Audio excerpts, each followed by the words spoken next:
Bom, vamos falar um pouquinho sobre a vitória do Santos contra a Ponte Preta, que fez o time reassumir a liderança do Campeonato Brasileiro da Série B. Pô, era obrigação vencer em Campinas, né?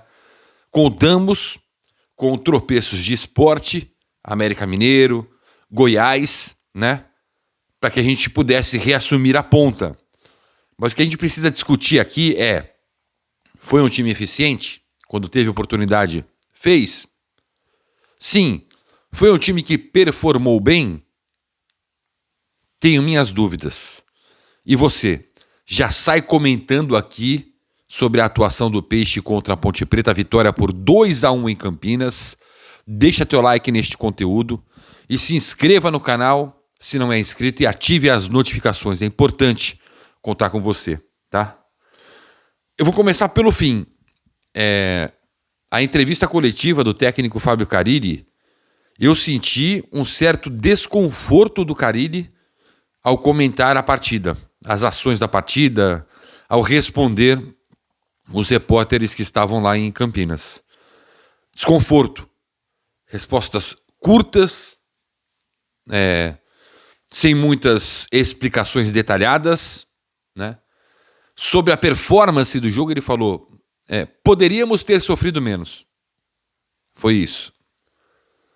Sobre a saída do Guilherme por lesão, e eu acredito que ele vai ficar uns 10 dias fora, assim, só de olhudo, por como aconteceu. Ele falou: vamos pensar no próximo jogo. Sobre mudanças contra o Brusque domingo, vamos ver amanhã, que é hoje. A gente começa a pensar no jogo de domingo. Já falou que Fute e Pedrinho estão fora. Já se justificou pelo Jair ter ido para o Sub-20 de maneira rápida e também incomodado com as notícias, com os comentários feitos.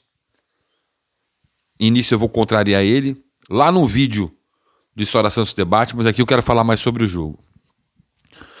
Primeiro tempo, o Santos deu 3 chutes a gol contra a Ponte Preta. Fez 2 gols. Um com o Gil, merecidíssimo, cara. O Gil, se tem um cara que merece, ou que merecia ter balançado as redes, ter feito gol, era o Gil.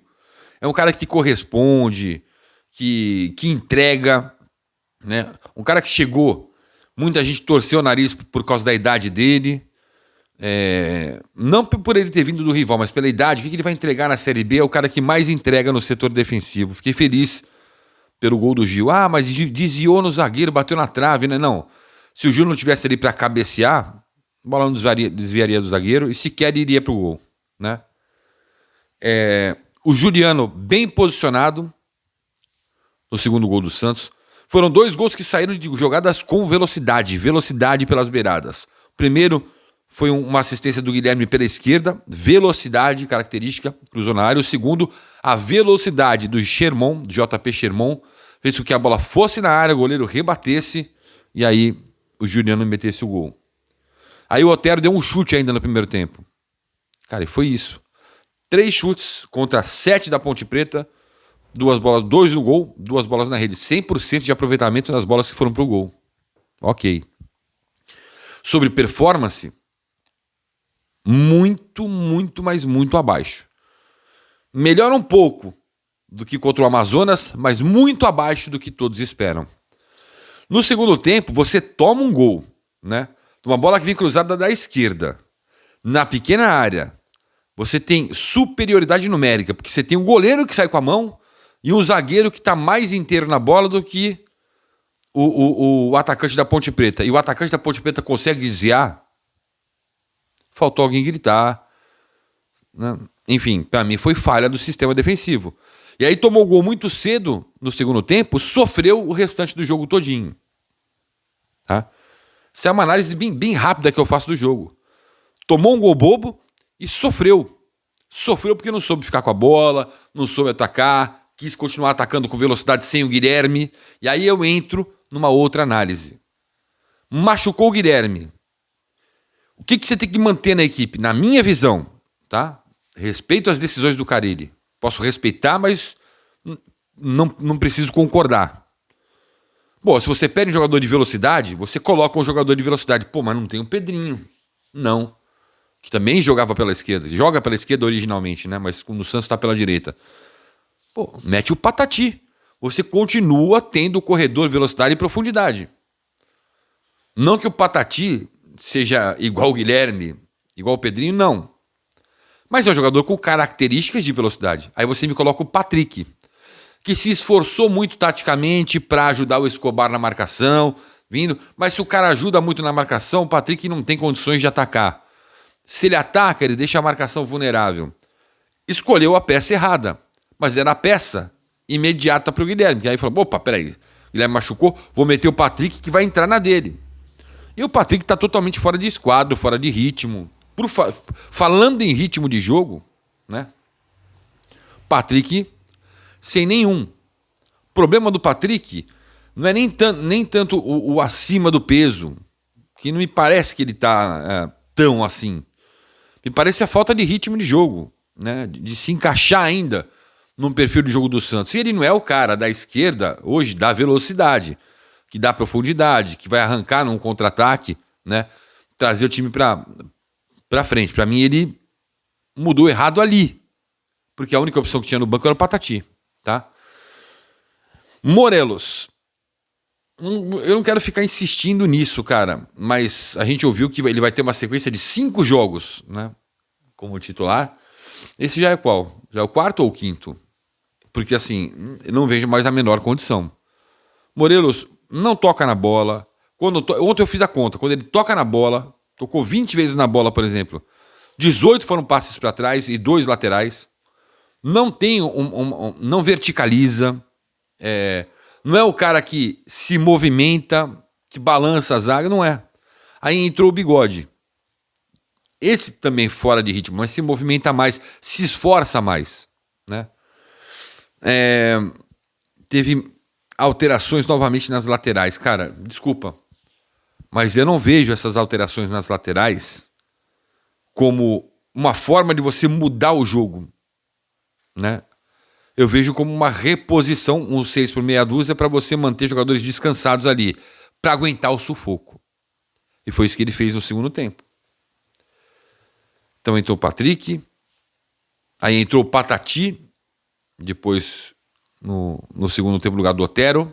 Tá mal o Otero, hein? Entrou o Patrick, Patati, entrou o Bigode e os 2 laterais. As 5 alterações que ele queimou foi dessa maneira. E não fez com que o Santos melhorasse. Para mim, ele errou nas escolhas no momento das escolhas. Não que o Patrick não teria que entrar em determinado momento do jogo. Poderia entrar, né? Você não pode manter o Morelos 90 minutos no campo, né? Como não manteve. Tirou e colocou o Bigode. Se você vai falar em ritmo de jogo, em minutagem, e readquirir ritmo, você tem que trocar o mais rápido possível, né? O Otero é um cara que, assim, a gente escala ele pela ponta, mais pela direita, mas ele é um cara que entra mais pelo meio. Ele vai mais como construtor, como o cara ele gosta, para passagem do lateral. Já tinha avisado vocês. E o Otero tá oscilando demais. Tá na fase descendo a ladeira, o que é natural. No próximo jogo ele pode estar subindo a ladeira de novo, crescendo de novo. Natural. O Otero não é um ponta aberto como ele joga, muitas vezes. Ele é um cara mais de construção de jogadas, né? Mas as alterações dos laterais eu não vejo como mudança de jogo, eu vejo como uma preservação daquele setor para segurar uma pressão. Você não vê o Santos tentando aliviar a pressão que sofre jogando bola. E é isso que me causa o desconforto. O mesmo desconforto que o Carille tem nas entrevistas. É o mesmo desconforto. Claro, cara, competir é isso. Venceu 2-1.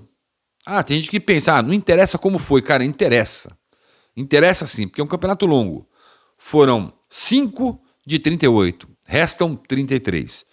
Você vai conseguir competir assim o tempo todo? Não, contra o Amazonas, em Manaus.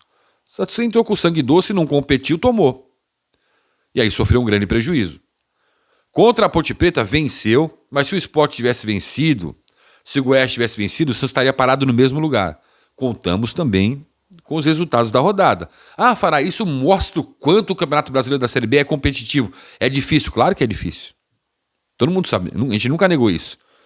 O que é difícil também é vermos o Santos não performar da maneira que deve. Porque tem jogadores de qualidade para isso, principalmente no meio de campo. Já falei que o Juliano não pode jogar como segundo atacante. Ele tem que chegar por trás, ele tem que controlar mais o jogo. E ele tentou fazer isso, e me parece que por conta própria algumas vezes. E no momento do gol você vê que ele está chegando na área, ele não está dentro da área. Quem está dentro da área é o Morelos. O cruzamento vem cruzado do Sherman. Seria para o Morelos, o goleiro interferiu e o Juliano está bem posicionado, chegando na marca do pênalti e fez gol. Inclusive o Juliano contra a Ponte Preta esse ano já é o terceiro gol dele, né? Segunda rodada do Paulista desse ano, 3-1 Santos na Vila, 2 do Juliano e 1 do Fute. Juliano meteu o gol de novo, né? Jogando como meia, não como segundo atacante. Ponto. As ausências do Fute e do Pedrinho começam a me preocupar e eu vou começar a averiguar isso. Tá? Começa a me preocupar. Muito, demais. Eu gostei do resultado. Importante assumir a liderança, porque joga agora em casa contra o Brusque, 11 da manhã, Vila Belmiro, com torcida. Repito, com torcida. Então é bom performar, que a torcida vai cobrar isso do Santos, óbvio, tá? Mas, cara, o Santos está jogando muito abaixo do que a gente espera. Muito abaixo do que eu acho que até o próprio Carille espera.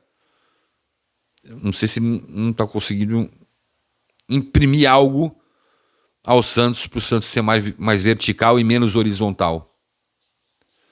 Talvez isso cause o desconforto dele nas entrevistas, né? Mas eu senti um desconforto. Se eu estiver errado, me perdoem.